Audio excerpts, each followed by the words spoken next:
As we draw closer to the release of NASCAR 25, I suppose it's the perfect moment to look back at the game that arguably started this entire story.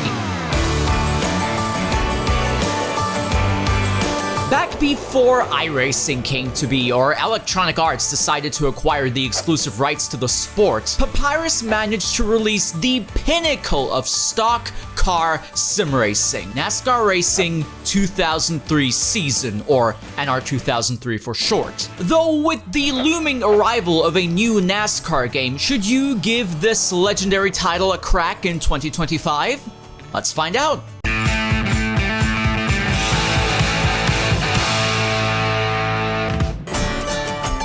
For starters, NR2003 was far from the first NASCAR release that Papyrus had developed. It is the result of a long-running series building on a foundation laid back in the early 1990s. As Papyrus had become a pioneer in simulating motorsport, their flagship series revolved around America's most beloved racing championship. And as the sport grew in popularity, so did the franchise on home computers. That said, NR2003, the 8th game in the series, wasn't just known for its then stunning visuals, fantastic force feedback, and believable AI. As much as these factors helped its status then and often hold up to this very day, the devil, as so often, is found in the details. Obviously, the official Winston Cup license helped to build authenticity. Most cars of the 2003 Cup Championship were on board, excluding Chip Ganassi's outfit for copyright reasons. Furthermore, we find all 36 Cup Series layouts in-game as well, so we can take our Ford, Chevrolet, or Dodge to Daytona, Talladega, Indianapolis, Pocono, Bristol, and the like. We're talking about the end of an era for American stock car racing as well. See, 2003 was to be the last season without some form of playoff system in place to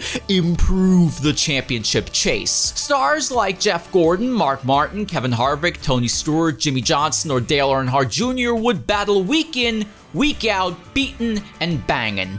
And beaten. Or just kicking the shit out of each other, you know, NASCAR things. As such, NASCAR Racing 2003 doesn't just simulate the white-knuckle driving of these bricks. Whenever you look up NR2003 on YouTube, you'll most likely stumble upon a few crash compilations. Now, I might feel a little guilty saying this out loud, but there is an undoubted sense of satisfaction witnessing the sheer chaos unfold with such exquisite detail. To this day, it's almost daunting to see the resemblance between the virtual calamity of Papyrus' masterpiece and real shunts of the time. It should also be noted that Papyrus poured a lot of heart and soul into this project. It's the small stuff like explaining what certain setup changes will do to a car in the menu, these little animations scrolling through the credits, the driving lessons narrated by future iRacing CEO David Kemmer. Okay, now it's time for some driving tips.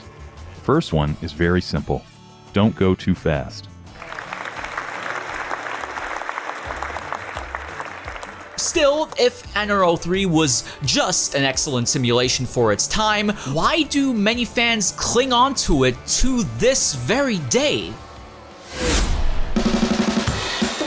First up, it's important to note that this was the last true sim in the world of NASCAR. Electronic Arts was about to secure the exclusive rights to the sport, which meant that Papyrus' reign on top had come to an end. Yes, the code would function as the groundwork for what we now know as iRacing, but in terms of an officially licensed single-player experience, this was it. In fact, NR2003 managed to create such convincing racing that many fans would choose to just sit down and watch the AI race each other. Similarly to the Grand Prix series, offline championships were to be created, custom paint schemes were to be drawn, and hours upon hours of nerdy fun were to be had. In addition, the game's customization didn't stop with adding new liveries to the roster. With the arrival of Project Wildfire, we'd start to see all kinds of cars and tracks make their way into the game. What had started as unofficial free DLC for the game, partially conceptualized by former Papyrus employees, was to evolve into a long list of vehicles, venues, and add-ons. No longer was the fanbase bound to just racing Gen 4 giants. Practically every stock car era imaginable has found its way into the NR2003 universe. If you want to recreate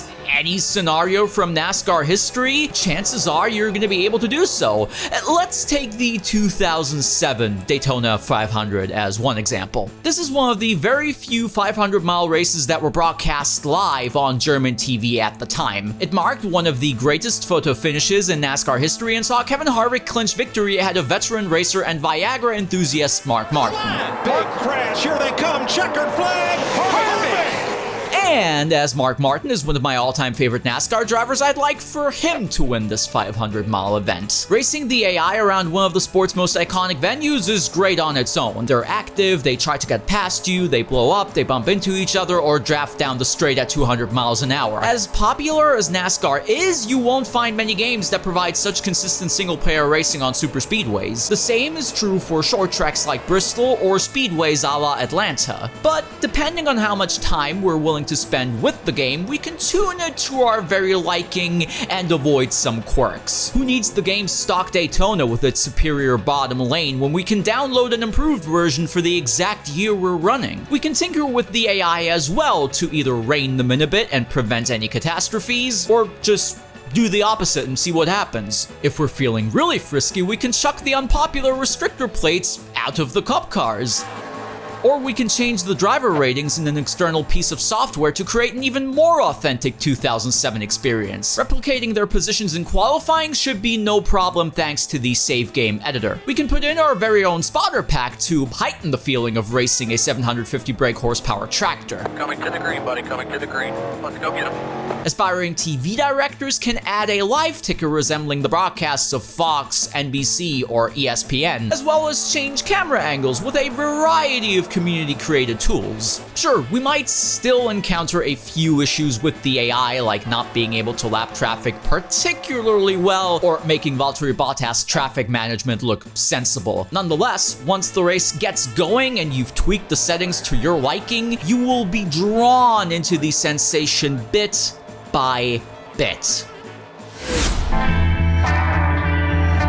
It truly is more than just a NASCAR simulator. It's been the go-to stock car sandbox for more than 2 decades, and as long as the French Empire doesn't return to the roots of single-player focused simulation racing, it's going to stay that way for quite some time. If any of you ever wanted to try and understand the fascination of oval racing, NR2003 might be your perfect start. It's relatively easy to set up on modern machinery with a plethora of tutorials available on YouTube. If I can set up a somewhat accurate 2007 Daytona 500, so can you. I've linked a list of fantastic tutorials down in the comments section below, so make sure to check out the ones that will help you create your own NASCAR universe. A universe where, in my case, you can take them to the Norris Ring, or Walmart. Even modern features such as stage cautions have snuggled their way into the modding scene. And if you feel a sense of boredom after countless hours of costing Jeff Gordon another Cup championship, what about stepping into a truck,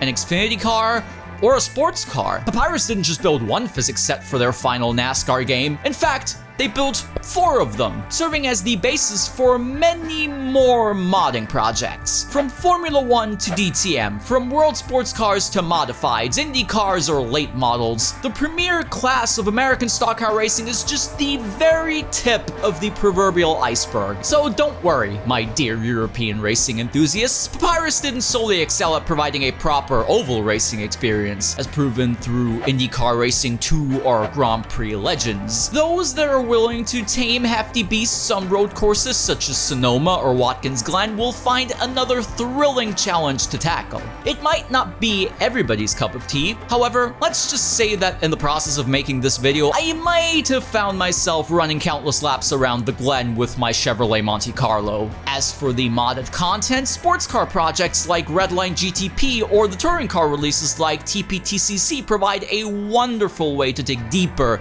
and get even more out of this sim. So newcomers to the world of NASCAR won't just have a chance of experimenting with mainstream US racing or the American short track scene. Just keep in mind that some projects tend to work better than others, with the game's frame rate taking a plunge from time to time. Most mods use one of these 4 sets, so while you might not find a great level of variety compared to modern simulators, they do lay the groundwork for a beautiful journey throughout racing history. And what better sport to build such a journey around than the lore-filled, rivalry-built universe of NASCAR. A thunderous affair cherished by hardcore fans for its vast amount of stories and characters, many of which have found their way onto YouTube thanks to Slapshoes or NASCAR Man History. It shouldn't be surprising that this sport serves as a brilliant canvas for fans to paint the picture of their stock car heroes, to tell the tales of Richard Petty, Bobby Isaac, Darrell Waltrip, Davey Allison, Alan Kawicki, or Dale Earnhardt Sr. As if that wasn't exciting enough, many fans got their first experiences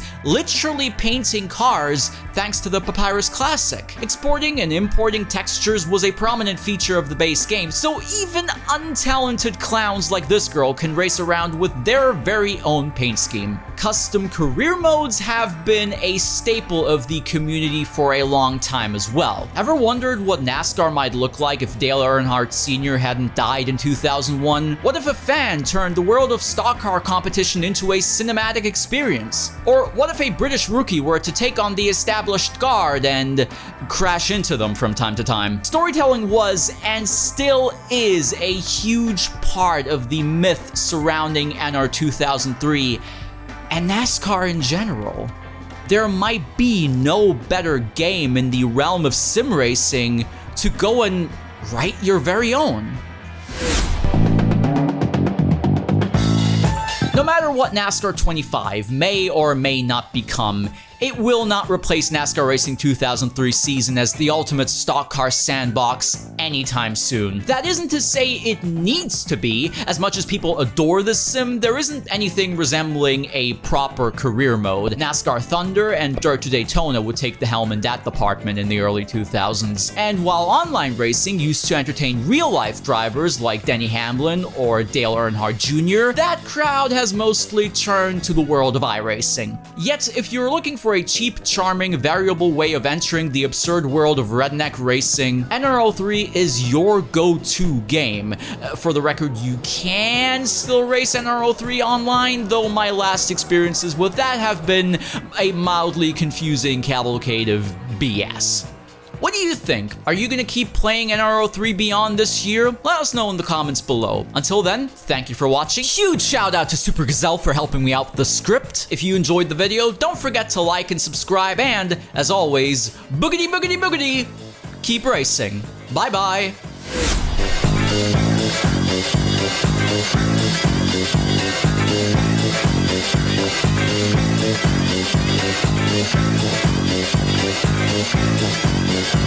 right back.